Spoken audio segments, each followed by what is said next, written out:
சென்னையின் வடகிழக்கே ஒரு 40 kilometre 45 kilometre தொலைவில் திருப்பாலைவனம்னு ஒரு கிராமம் இருக்குது. திருப்பாலீஸ்வரர் லோகாம்பிகை சமேத திருப்பாலீஸ்வரர் அப்படின்னு சுவாமி இங்கே அரங்கேற்றி இருக்கிறார். கோயிலில் வந்தீங்கன்னா ஒரு மனசில் அமைதி கிடைக்கும். உங்களுக்கு வேண்டியதை அவருக்கு இறைவன் கொடுப்பார். எப்பா நிகழ்ச்சி எதுக்குன்னு கேட்டால் ஒன்று வந்து 60ஆம் கல்யாணம் இங்கே பண்ணுவோம், திருக்கடையூர் மாதிரி. ஏன்னா திருக்கடையூர் சவுத் சைடில் ஃபேமஸ் மாதிரி, இது வடக்கு பக்கத்தில் 60ஆம் கல்யாணம் ரொம்ப ஃபேமஸ். அதனால் பிரதோஷமே இந்த காலத்தில் தான் வந்ததுன்னு சொல்லுவாங்க. அதனால் பிரதோஷம் நடக்கும். அதனால் பித்திரு சம்மந்தப்பட்ட கோளாறுகள் எதனா இருந்தால் கூட சுவாமியை வாங்கி தரிசனம் பண்ணி அது சில பரிகாரம் செஞ்சால் கோளாறுகள் எதனா இருந்தால் கூட சுவாமி சார்ந்த அதனால் இந்த இடத்துல தரிசனம் பண்ணாவே உங்களுக்கு எல்லா பலன்களும் கிடைக்கக்கூடிய வாய்ப்பு. Welcome to Karthik views. நாம் இப்போ எங்கே வந்திருக்கோம் பார்த்தீங்க அப்படின்னா பொன்னேரி பக்கத்தில், அதாவது இங்கேருந்து ஒரு பழவேற்காடுலேருந்து ஒரு 6 கிலோமீட்டர் கொஞ்சம் முன்னாடி இருக்கிற திருப்பாலைவனம் என்ற ஊரில் இருக்கிற திருப்பாலீஸ்வரர் இந்த சிவன் கோயில். இது மிகவும் பழமையான திருக்கோயில். இந்த கோயில் பற்றின சிறப்பு அம்சங்கள் எல்லாமே தெரிஞ்சுக்க வாங்க வீடியோக்குள்ள போகலாம்.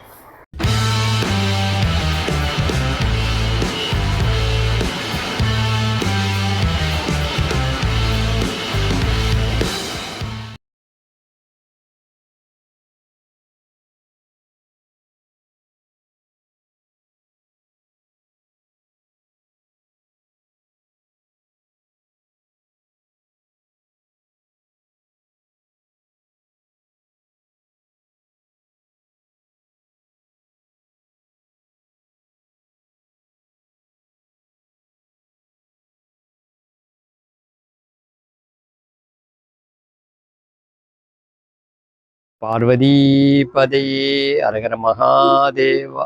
தென்னாடுடைய சிவனே போற்றி, எந்நாட்டவர்க்கும் இறைவா போற்றி.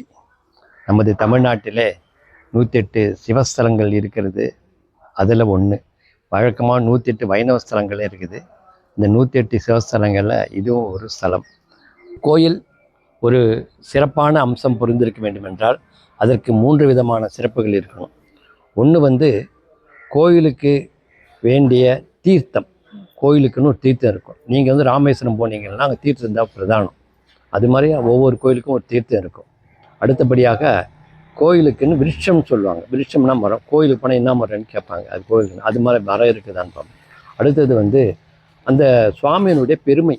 சுவாமி என்ன பெருமை இருக்குது, அவருக்கு என்னென்ன பெருமை இருக்குது, அந்த சிறப்புகள் என்ன, அந்த 3ம் ஒருங்கிணைந்தால் அது ஒரு சிறப்பான ஸ்தலம். அது 108 சிவஸ்தலங்களில் அதே வந்து கவுண்டிங்கில் வச்சுருக்காங்க.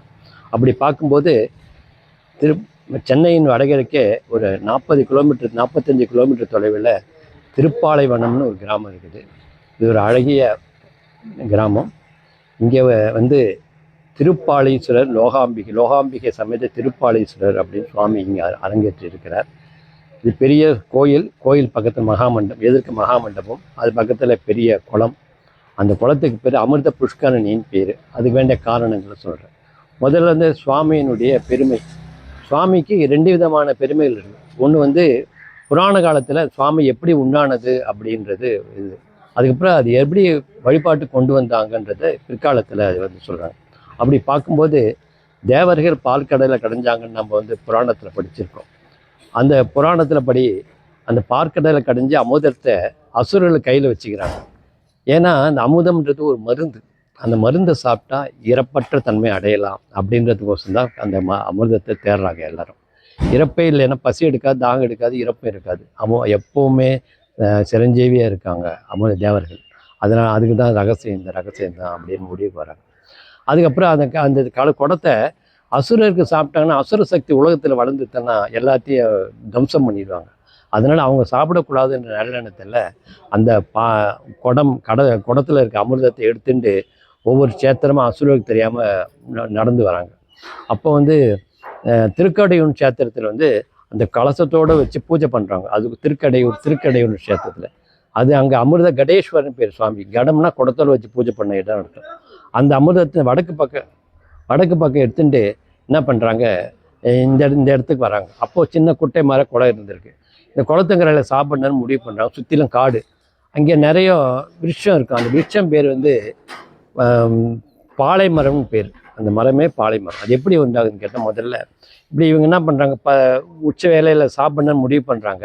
சாப்பிட்றதுக்கு இந்த காட்டில் வழிபாட்டுக்கு எதுவும் ஸ்தலம் இல்லாததுனால நம்ம திடீர்னு வேணும்னா பிள்ளையார் பிடிக்கலையா, அது மாதிரி அவங்க என்ன பண்ண அமிர்தத்தையே ஒரு பாகம் சிவனாக பிரதிஷ்டை பண்ணுறாங்க. பிரதிஷ்டை பண்ணால் சுவாமி அங்கேயே இருந்துருவார். பிரதிஷ்டைன்றது என்னென்னா, நம்ம என்ன பண்ணுறோம், கோயில் போகணுன்னா கோயில் பெருசாக கட்டிடுவோம், மகாபலிபுரம் போவோம், சாமிக்கு கல் எடுத்துகிட்டு வருவோம், ஐயர்கிட்ட கொடுப்போம், அது வேண்டிய இது பண்ணி பிரதிஷ்டை. அது மனிதர்கள் பண்ணுற பிரதிஷ்டை. இது வந்து தேவர்களே பிரதிஷ்டை பண்ணுறாங்க. அதிலே உத்தமமான பிரதிஷ்டை இந்த பிரதிஷ்டை. இது நடுவில் முனி பிரதிஷ்டைன்னு ஒன்று சில கோயிலில் பண்ணி நிறைய வந்து முனிவ பிரதிஷ்டை பண்ணியிருப்பாங்க. அது மாதிரி பிரதிஷ்டை. அதில் சிறப்பானது இந்த தேவர பிரதிஷ்டை. அந்த இடத்துல பிரதிஷ்டை பண்ணி அது பூஜை பண்ணிவிட்டு ஒரு பாகம் எடுத்து பிரதிஷ்டை பண்ணி பூஜை பண்ணிவிட்டு மிச்சம் இருக்க அமிர்தத்தை சாப்பிட்டு இந்த குளத்துல கையெழும்பிட்டு போகிறாங்க. இந்த குளத்துல கையெழும்பும்போது அதனால இது அமிர்த புஷ்கரன் பேர் வந்தது. அந்த சமயத்தில் தான் அசுரர்கள் வந்து தவளையாக உள்ள நுழைத்து முயற்சி பண்ணுறாங்க, தண்ணியில் இருக்க அமிர்தத்தை சாப்பிடலான்ட்டு. அப்படி நுழையக்கூடாதும் சாபம் ஒன்று கொடுத்துட்றாங்க. அதனால இந்த குளத்தை தவளையே இல்லை, இது வரைக்கும் ஒன்று வந்தது கிடையாது. இப்படி இப்போ இவங்க பிரதிஷ்டை பண்ண இடத்துல காடு தானே, சுற்றிலும் மரம் சேர்ந்து போகுது, பெரிய விருட்சமாக வளர்ந்து பெரிய காடாக இருக்குது, நிறைய காடுங்கள் இருக்குது. இந்த கோளுக்கு திருப்பாலைவனம், திரு அழகிய பாலைவனம்னா பாலைன்ற ஒரு மரம் சேர்ந்த காடுன்ற பேர் தான் திருப்பாலைவனம்ன்ற பேர். இப்படி வந்து இந்த காட்டு நடுவில் சுவாமி இருக்கும்போது இந்த நடந்து பல லட்சக்கணக்கான ஆண்டுகளுக்கு பிறகு ஒரு ராஜா அந்த வழியாக வராரு. வரும்போது யானைகளை வந்து அந்த இடத்துல கட்டுறாரு. அவையெல்லாம் மூர்ச்சி ஆகிடுது. உடனே மறுநாள்லேருந்து பார்த்தா உடனே கோவம் வந்து என்ன பண்ணுறேன், மரத்தை அந்த சுவாமி இருந்த இடத்துல இவ்வளோ மரம் இருந்தது, பெரிய மரம், அதான் அந்த கடைசியில் இருக்கிறதுலாம் பானை மரம். அந்த வெட்டுறாரு, மரத்தை வெட்டிகிட்டே வர்றாரு. வெட்டிகிட்டே வரும்போது சுவாமி கிட்ட உள்ளே இருக்க சாமி மேலே இது பட்டோன்னே ரத்தம் வந்து அடிக்குது. உடனே பயந்து போய் இறைவனை வேண்டும் போது இறைவன் காட்சி கொடுத்து இங்கே நான் இருக்கேன், வழிபாட்டு கொண்டு வந்து உத்தரவு கொடுக்குறாரு. அதுக்கப்புறம் அவன் வந்து இந்த எடுத்து பார்த்தா லிங்கம் அப்படியே பூமியோடு அப்படியே இருந்தது. ரொம்ப சந்தோஷப்பட்டு இந்த கோயிலை சோழராஜா வந்து நிர்மாணியம் 3ஆம் ராஜேந்திர சோழன் காலப்பள்ளி அதுக்குறைய ஒரு 15 அல்லது 16 நூற்றாண்டு பிற்கால சோழர்கள்னு சொல்லுவாங்க சரித்திரத்தில், அவங்களால் கட்டப்பட்டது. அப்புறம் சுவாமி சன்னதி, அம்பாள் சன்னதி தான் முதல்ல வச்சாங்க. அம்பாள் பேர் என்றும் பிரியா நாச்சின்னு வச்சுருக்காங்க. வந்து லோகாம்பிகன்னு ஒரு பேர் வச்சுருக்காங்க. இவங்க 2 பேரை வச்சுட்டு போயிட்டாங்க. அதுக்கப்புறம் அந்த ராஜாக்கள் வந்து இவங்க கிருஷ்ணதேவராயருக்கு பீரியடு, அவங்க பீரியடில் வந்து இதெல்லாம் டெவலப் பண்ணி கொஞ்சம் பெருசாக்குனாங்க. அப்புறம் மதில் சுவரம் பாண்டியர் கட்டினாங்க. இப்படி ஒரு பெரிய கோயிலாக்குனாங்க. சிறப்பான எல்லா தகுதிகளும் உடைய சிறப்பான கோயிலாக இருக்குது. இந்த கோயிலை வந்தீங்கன்னா ஒரு மனசில் அமைதி கிடைக்கும். உங்களுக்கு வேண்டியது அவருக்கு இறைவன் கொடுப்பார். நீங்கள் எப்படி மன உருக வேண்டுறீங்களோ அதே மாதிரி அவர்கள் வந்து உங்களுக்கு திருப்பி கொடுப்பார். அதனால் வந்து மற்றபடி இந்த கோயில் சிறப்பான நிகழ்ச்சி எதுக்குன்னு கேட்டால், ஒன்று வந்து 60ஆம் கல்யாணம் இங்கே பண்ணுவோம், திருக்கடையூர் மாதிரி. ஏன்னா திருக்கடையூர் சவுத் சைடில் ஃபேமஸ் மாதிரி, இது வடக்கு பக்கத்தில் 60ஆம் கல்யாணம் ரொம்ப ஃபேமஸ். அதனால் இங்கே 60ஆம் கல்யாணம் நடக்கும், ரொம்ப சிறப்பு. இன்னொன்று முக்கியமான இது வந்து நார்த் ஈஸ்ட் ஆஃப் தமிழ்நாட்டில் இருக்குது.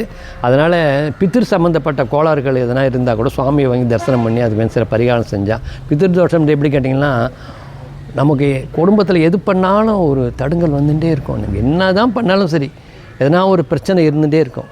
அதுக்கு நம்ம பண்ண தப்பு காரணம் இல்லை, மாதா பிதா செய்தது மக்களுக்கு. நமக்கு முன்னே இருந்தவங்க பண்ண தவறுகளோ தெரியாமல் தவறுகள் நம்ம குடும்பத்தை பாதிக்காது. அது மாதிரி கோளாறுகள் எதனா இருந்தால் கூட சுவாமி சார்ந்து, ஏன் நார்த் ஈஸ்ட் வந்து ஒரு முக்கியமான இடம். இதுக்கப்புறம் ஒரு கடல் தான் உங்களுக்கு, வேறு எதுவுமே கிடையாது. அதனால் இந்த இடத்துல வந்து தரிசனம் பண்ணாவே உங்களுக்கு எல்லா பலன்களும் கிடைக்கக்கூடிய வாய்ப்பு. பஸ்ஸில் வரணும்னா நீங்கள் ரெட்டியூர்ஸ்லேருந்து பழையவர்காட்டுக்கு நேரு பஸ் இருக்குது, அதில் திருப்பாலைவன்ற ஸ்டாப்பில் இறங்கலாம்.